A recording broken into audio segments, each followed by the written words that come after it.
नमस्कार दोस्तों, स्वागत है आपका हमारे YouTube चैनल बिंदास पढ़ाई में। तो आज हम हैं part 4 chapter government budget and the economy के, ठीक है, जिसमें हम आज पढ़ेंगे बजट डेफिसिट के बारे में कि बजट डेफिसिट क्या होता है। तो मेनली बजट डेफिसिट जो होता है वो जब बजट एक्सपेंडिचर बजट रिसिप्ट से ज्यादा हो जाता है तो उस सिचुएशन को क्या बोलते हैं, बजट डेफिसिट। ठीक है, budget deficit is equals to budget expenditure minus budget receipt. ठीक है, जब सरकार के खर्चे जो होते हैं वो सरकार की आमदनी से ज्यादा हो जाते हैं, सरकार के खर्चे, सरकार का जो खर्चा है वो आमदनी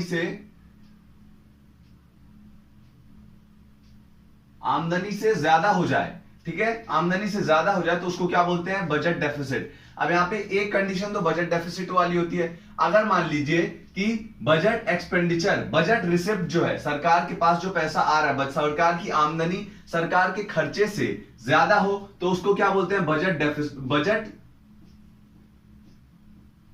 सरप्लस। ठीक है, उसमें सरप्लस पैसा है भैया गवर्नमेंट के पास खर्च करने के लिए, बहुत पैसा है, लेकिन बजट डेफिसिट में पैसे की कमी है, एक्सपेंडिचर जो है वो आमदनी से ज्यादा है। ठीक है, तो यहां पे तीन टाइप होते हैं बजट डेफिसिट के। ठीक है, तीनों टाइप के बारे में हम जानेंगे। पहला है रेवेन्यू डेफिसिट, और दूसरा है फिजिकल डेफिसिट, और तीसरा प्राइमरी डेफिसिट जो हम थोड़ी देर बाद पढ़ेंगे। तो पहले पढ़ते हैं रेवेन्यू डेफिसिट के बारे में कि रेवेन्यू डेफिसिट क्या होता है। Revenue deficit is equals to revenue expenditure minus revenue receipt. अब यहां पे रेवेन्यू रिसिप्ट कौन सा पैसा है, ये कौन सी आमदनी है गवर्नमेंट की जो फ्री फोकट के मिल रही है, जिसके ऊपर कोई टेंशन नहीं है गवर्नमेंट को कि भैया वापस भी मेरे को करना है कभी आगे जाके। ठीक है, तो यहाँ पे रेवेन्यू रिसिप्ट कौन सा पैसा है, बिना टेंशन का कि भैया इसको वापस करने का कोई वो नहीं है, फ्री फोकट का मिल रहा है मुझे पैसा। और रेवेन्यू एक्सपेंडिचर कौन सा खर्च कर रही है पैसा, गवर्नमेंट वो पैसा खर्च कर रही है जिससे प्रॉफिट की उम्मीद नहीं है, ना के बराबर है प्रॉफिट की उम्मीद। ठीक है, जैसे कि सब्सिडीज में जो गवर्नमेंट पैसा खर्च करती है, पब्लिक को जो सब्सिडी प्रोवाइड करती है, चाहे वो गैस सिलेंडर पे हो गया या फिर फर्टिलाइजर्स पे हो गया, ठीक है, या फिर जो अपनी पॉलिसीज बनाती है गवर्नमेंट कि भैया जनधन योजना हो गया, या फिर जो फ्री में घर बांटना हो गया। ठीक है, तो ये सारी चीजों कौन से हो गई, कौन से एक्सपेंडिचर में आती है, रेवेन्यू एक्सपेंडिचर में। ठीक है, तो जब रेवेन्यू एक्सपेंडिचर बिना प्रॉफिट की खर्चे, ठीक है, जिससे प्रॉफिट की उम्मीद नहीं है, वो खर्चे जब रेवेन्यू रिसिप्ट से ज्यादा हो जाते हैं तो उस सिचुएशन को बोलते हैं रेवेन्यू डेफिसिट। रेवेन्यू डेफिसिट किसके बराबर होता है, revenue expenditure minus revenue receipt. और सिचुएशन कौन सी होती है, जब एक्सपेंडिचर रिसिप्ट से ज्यादा हो जाता है। ठीक है, तो हमने रेवेन्यू डेफिसिट के बारे में पढ़ा कि भैया जब सरकार को जो फ्री फोकट का पैसा मिल रहा है वो जब कम हो जाता है, किससे, रेवेन्यू एक्सपेंडिचर से जो खर्चा करती है गवर्नमेंट उससे कम हो जाता है, तो उस सिचुएशन को बोलते हैं रेवेन्यू डेफिसिट। अब फिजिकल डेफिसिट के बारे में पढ़ लेते हैं। फिजिकल डेफिसिट में यहां पे हम केवल रेवेन्यू वाले पोर्शन को कर रहे थे, यहां पे टोटल एक्सपेंडिचर को यहां पे कंसीडर करेंगे कि टोटल जितना खर्चा गवर्नमेंट पूरे साल भर में करेगी वो जब टोटल आमदनी से ज्यादा हो जाता है गवर्नमेंट की। टोटल आमदनी मतलब यहां पे केवल रेवेन्यू वाले की बात कर रहे थे, यहां पे कैपिटल प्लस रेवेन्यू दोनों की बात होगी, क्योंकि टोटल एक्सपेंडिचर में रेवेन्यू प्लस कैपिटल दोनों एक्सपेंडिचर की बात होगी। टोटल रिसिप्ट में भी यहां पे रेवेन्यू प्लस कैपिटल दोनों रिसिप्ट की बात होगी। यहां पे टोटल रिसिप्ट में जो हम बोरोइंग वाले सेक्शन को काउंट कर रहे थे ना, जो बोरोइंग वाला सेक्शन था, किसमें, कैपिटल रिसिप्ट में जो बोरोइंग वाला सेक्शन था उसको हम कंसीडर नहीं करेंगे, बोरोइंग को, क्योंकि यहां पे कंसीडर नहीं किया जाता है। ठीक है, जब हम एफडी निकालते हैं, फिजिकल डेफिसिट निकालते हैं, क्योंकि फिजिकल डेफिसिट खुद बोरोइंग के बराबर होता है। ठीक है, जितना कर्जा लेगी गवर्नमेंट, जितना कर्जा लेने की जरूरत है, अब एक्सपेंडिचर ज्यादा हो गया तो भैया कहां से पूर्ति करेगी, कर्जा लेगी चाहे तो गवर्नमेंट, या फिर कुछ और अपने एसेट में कमी करेगी। ठीक है, कुछ बेचेगी बाचेगी, उससे ही कमी होगा। तो यहां पे बोरोइंग को काउंट नहीं किया जाता जब टोटल रिसिप्ट हम काउंट कर रहे होते हैं। अब ये मैंने आसानी से लिख दिया कि physical deficit is equals to total expenditure minus total receipt. अब यहाँ पे क्वेश्चन जब आपसे पूछेगा कि फिजिकल डेफिसिट निकालो, तो ये तोड़ मरोड़ के भी आपसे पूछ सकता है कि टोटल एक्सपेंडिचर का आपको क्या दे देगा कि भैया रेवेन्यू एक्सपेंडिचर वो आपका इतना है, और कैपिटल एक्सपेंडिचर आपका इतना है, और आपका रेवेन्यू रिसिप्ट जो है वो इतना है, उसके बाद रेवेन्यू कैपिटल रिसिप्ट जो है वो इतना है। तो इस सिचुएशन में आप आराम से निकाल लीजिएगा, क्योंकि आपको पता है टोटल एक्सपेंडिचर किसके बराबर होता है, revenue expenditure plus capital expenditure, और टोटल रिसिप्ट किसके बराबर होता है, revenue receipt plus capital receipt. ठीक है, तो आप आराम से इसमें क्वेश्चन में आंसर निकाल सकते हैं कि फिजिकल डेफिसिट किसके बराबर होता है। कभी कभी आपको बोरोइंग दे दिया होता है, अब यहां पे आपको ये दे दिया है, ये दे दिया है, ये नहीं दिया है, और ये भी दे दिया है। यहां पे रिवेन्यू रिसिप्ट नहीं दिया है, आपको बोरोइंग भी गिवन है, बोरोइंग गिवन है। ठीक है, क्या गिवन है, बोरोइंग गिवन है, और आपको क्या निकालना है यहाँ पे रिवेन्यू रिसिप्ट निकालना है। तो इस सिचुएशन बोरोइंग किसके बराबर हो जाएगा, एफडी के, फिजिकल डेफिसिट के बराबर।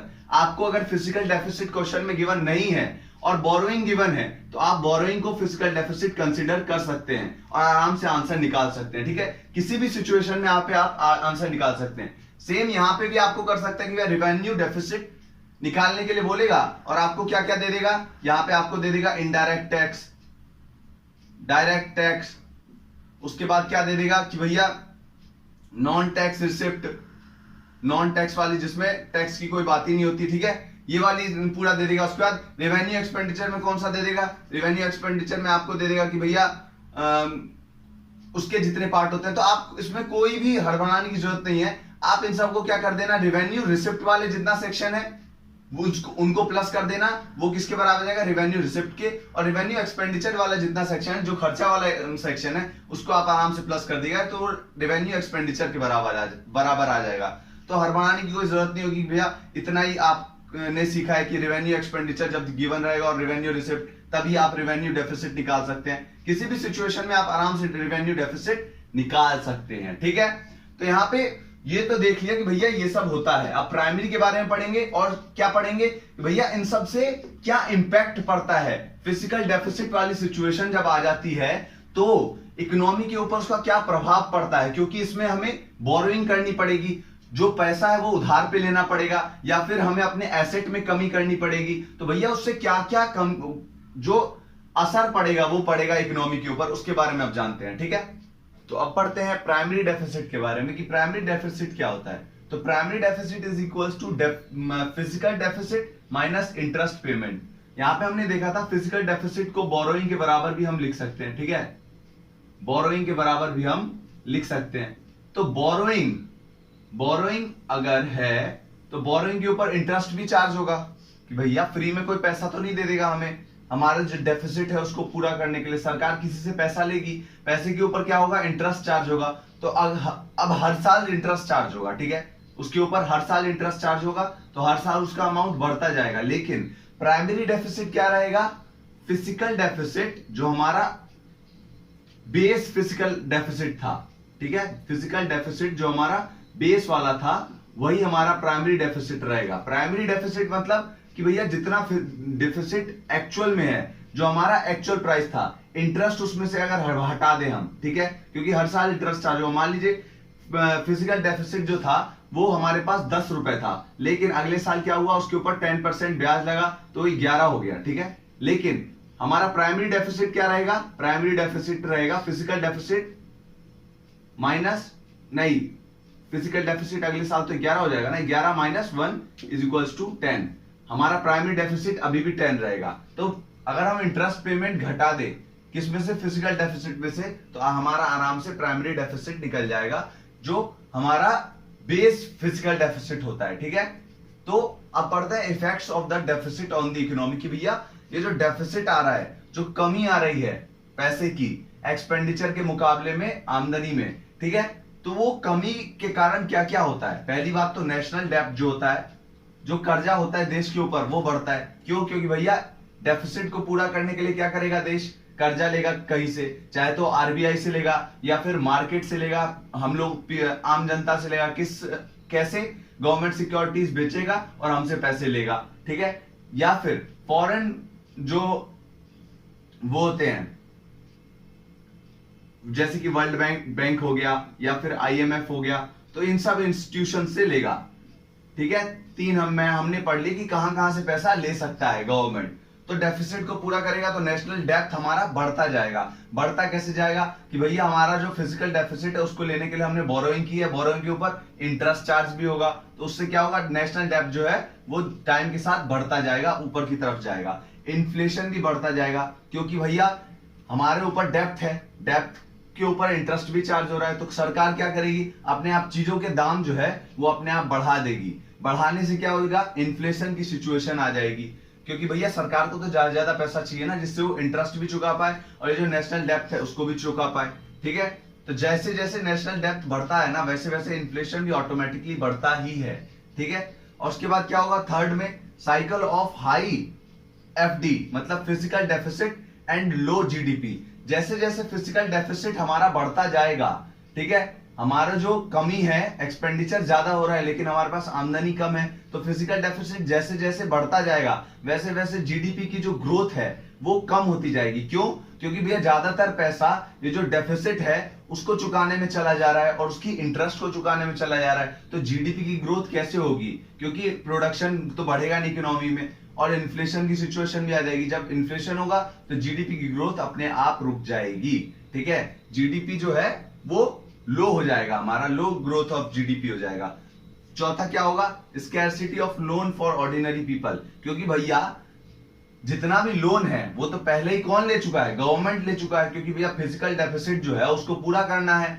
भैया वो जो पैसा है वो कहीं ना कहीं से तो गवर्नमेंट लोन लेगा, तो लोन लेगा तो किससे लेगा, चाहे तो आरबीआई से लेगा या फिर जो इंस्टीट्यूशन होते हैं फॉरेन उनसे लेगा। तो आरबीआई से अगर लेगा तो हमारे पास क्या होगा, बैंक से अगर ले लेगा तो हमें लोन तो नहीं मिल पाएगा। क्यों? क्योंकि भैया सारा लोन किसने ले लिया है, गवर्नमेंट ने ले लिया है, तो हमारे लिए लोन बचेगा ही नहीं ऑर्डिनरी पीपल के लिए। और ऑर्डिनरी पीपल को जब लोन ही नहीं मिलेगा तो नया नया इन्वेस्टमेंट नहीं करेगा, और नया नया इन्वेस्टमेंट नहीं करेगा तो नई नई इंडस्ट्रीज सेटअप नहीं होगी, जिससे जीडीपी भी कम होगा और ऊपर से बहुत सारी हानियां भी पहुंचेंगी हमारे देश को, देश की इकोनॉमी को। ठीक, और पांचवा क्या होगा, इरोजन ऑफ गवर्नमेंट क्रेडिटेबिलिटी, कि भैया बार बार अगर हमें पैसे का जरूरत ही पड़ता गया, सबसे हम मांगने ही चले गए, सबसे हम मांगते ही जा रहे हैं, तो धीरे धीरे क्या होता है, भैया एक आदमी से एक बार मांगो तो दे देगा, लेकिन उससे 5 बार जाओ मांगने के लिए तो भैया वो भी बोलेगा क्या यार हरदम मांगने के लिए आ जाता है। तो क्रेडिटेबिलिटी मतलब कि मार्केट में जो हमारी रेपुटेशन है कि भैया कोई भी जब भी हम मांगे लोन दे दे हमें, तो वो जो है वो वाली सिचुएशन में क्या होगा कि कोई भी लोन देने से हमें डरेगा। क्यों? क्योंकि भैया बोलेगा इसको तो हरदम ही कर्जे की जरूरत होती है, तो यहाँ पे क्रेडिटेबिलिटी भी अपने आप कम हो जाएगी हमारी गवर्नमेंट की, उसकी जो इज्जत है बाहर की इंस्टीट्यूशन के सामने वो कम हो जाएगी, क्योंकि उसको हरदम पैसा का ही जरूरत पड़ता रहेगा। ठीक, तो यहाँ पे हमने देखा कि इफेक्ट्स क्या क्या होंगे किसके, डेफिसिट अगर हमारा चल रहा है, इकोनॉमी जो हमारी डेफिसिट में अगर चल रही है, इसीलिए हम ट्राई करती है गवर्नमेंट कि भैया डेफिसिट में कभी ना जाए, हरदम गवर्नमेंट की जो गवर्नमेंट बजट जो है वो हरदम सरप्लस में जाए या फिर बैलेंस में जाए। ठीक है, कभी भी सरप्लस या फिर बैलेंस में ही चाहती है गवर्नमेंट कि हमारा जो इकोनॉमी का वो है गवर्नमेंट बजट है वो जाए, कभी भी ये नहीं चाहती कि डेफिसिट में चले जाए। इसलिए एक्सपेंडिचर हमेशा सरकार थोड़ा कम करती है, और जो किसके मुकाबले में, रिसिप्ट के मुकाबले में, आमदनी के मुकाबले में। ठीक है, तो धन्यवाद आपका इस वीडियो को देखने के लिए। अगर आपको वीडियो पसंद आई हो तो प्लीज वीडियो को लाइक कीजिए, शेयर करिए एंड चैनल को सब्सक्राइब करिए। धन्यवाद।